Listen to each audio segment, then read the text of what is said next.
बिस्मिल्लाहिर्रहमानिर्रहीम। अस्सलाम वालेकुम। प्रोग्राम डॉक्टर अनीस अहमद के साथ मैं हूं आपकी मेज़बान ज़ारा खुर्शीद। नाज़रीन व सामीन, आप ये प्रोग्राम सुन सकते हैं रिफा रेडियो FM 102.2 पे। इसके अलावा ये प्रोग्राम अज़्म पाकिस्तान .tv और edu.tv.hc.gov.pk पर भी सुन सकते हैं। हमारे प्रोग्राम में हम तालीम से मुतालिक गुफ्तगू करते हैं और तारीख का भी थोड़ा तज़किरा ज़रूर करते हैं, और इस सिलसिले में हमारी रहनुमाई करने के लिए हमारे साथ मौजूद होते हैं doctor Anees Ahmad, रिफा international university के वाइस चांसलर। खुशामदीद डॉक्टर शुक्रिया।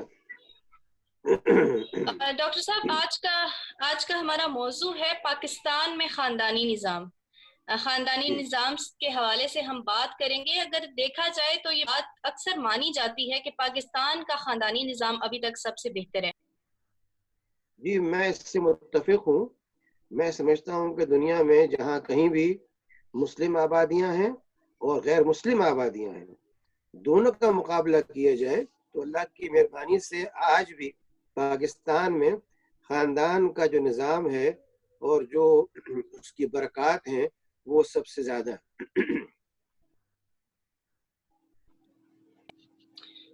डॉक्टर साहब, औरत मार्च 2-3 सालों से मुसलसल हो रहा है पाकिस्तान में, और ये भी कहा जा रहा है कि ये पाकिस्तान के जो ख़ानदानी निज़ाम है उसको तबाह कर रहा है। लेकिन अगर हम अपने हुकूमत के रवैये को इस बारे में देखें तो वो बड़ा गैर जिम्मेदाराना है। उसकी एक तो इजाज़त दी जा रही है जो चीज़ हमारे मज़हब से ताल्लुक़ नहीं रखती, जबकि पाकिस्तान का कानून ये कहता है कि कानून अल्लाह का होगा और हकमियत अल्लाह की होगी और उसके मुताबिक हम सारे काम करेंगे। तो ये कैसा कानून है जिसके आगे एक चीज़ सबको पता है कि गलत हो रही है, फिर भी वो उसको कंटिन्यू करने की परमिशन दे रहे हैं? जी, आपने अपने एक सवाल में 3-4 पहलू बैक वक्त दाखिल कर दिए हैं। मैं चाहूँगा कि उनमें से अलग अलग उसका जवाब दूँ। जहाँ तक सवाल इसका है कि औरत मार्च के नाम के ऊपर जो मुजाहरे किए जाते हैं और जो उसके अंदर नारे बुलंद किए जाते हैं और जो उसमें नारे लिख कर के बड़े बड़े प्ले कार्ड्स के ऊपर दिखाए जाते हैं, वो सब के सब वो हैं जो मगरिब में वो ख़वातीन जो अपने हुकूक के बाजियाबी का दावा करती हैं वो इस्तेमाल करती हैं।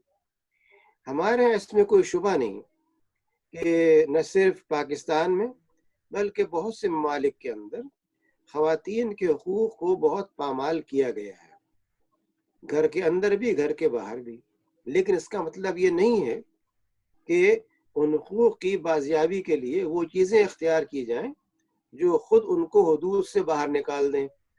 इंसान हर काम एक हद में रहते हुए करता। कुछ अखलाक की हुदूद होती हैं, कुछ माशी हुदूद होती हैं, कुछ सियासी हुदूद होती हैं।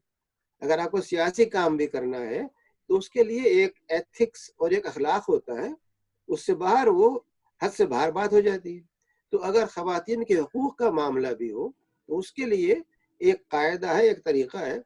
ये बुनियाद नहीं है कि ख़वातीन सड़कों के ऊपर आ जाएं और इस तरह का हुलिया बनाएं जो हर लिहाज से इस्लाम और तहजीब के मनाफी हो। दूसरी बात ये कि एक ऐसे मुल्क में जिसका दस्तूर मुत्तफ़क़ा तौर पे हिज़्ब इख्तिलाफ और हिज़्ब इक़्तिदार ने मिल कर के बनाया, जिसके अंदर गैर मुस्लिम भी शामिल थे, और जिसमें ये बात लिख दी गई कि इस मुल्क का जो दस्तूर कानून होगा उसमें बालादस्ती शरीयत की होगी।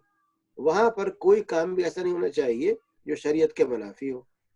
अब सवाल ये पैदा होता है कि अगर ख़वातीन के बाज़ हुकूक पामाल हो रहे हैं तो उसका हल क्या किया जाए।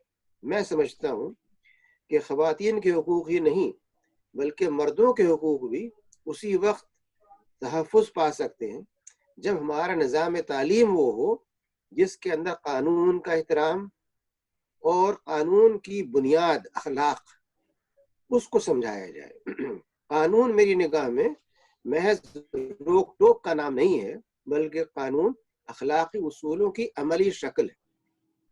मगरिबी जूरिस्प्रूडेंस या फ़लसफ़ा कानून ने इन दोनों को अलग रखा है। اور مغربی قانون کے اندر جو ہمارے ہاں رائج ہے عام طور پر، اس میں اخلاق اور قانون دو الگ شعبے قرار دیے جاتے ہیں. اسلام اس کو نہیں مانتا. اسلام یہ کہتا ہے کہ قانون کا مقصد ہی یہ ہے کہ وہ اخلاقی تعلیمات کو نافذ کرنے میں مددگار ہو اور اخلاقی خرابیوں کو روکنے کا ذریعہ بنے. وہ محض ایک ڈنڈا نہیں ہے جو آپ جس پر چاہا چلا دیا. تو یہ میں جو گزارش کر رہا ہوں اس کا مدعا یہ ہے کہ تعلیم کے ذریعے جب تک ہم دونوں صنفوں کو، طلبہ اور طالبات کو، اس بات کی تعلیم نہیں دیں گے کہ انہیں کس طرح سے ایک خاندان کے طور پر زندگی گزارنی ہے، اس وقت تک یہ اصلاح نہیں ہو سکتی، چاہے آپ روز صبح اور شام ایک مظاہرہ کر لیں. میں یہ سمجھتا ہوں کہ ہمارے نظام تعلیم کی بہت بڑی خامی ہے کہ وہ طلبہ اور طالبات کو ایک ڈنڈے سے ہانکتا ہے. دونوں کے مطالبات، ضروریات مختلف ہیں.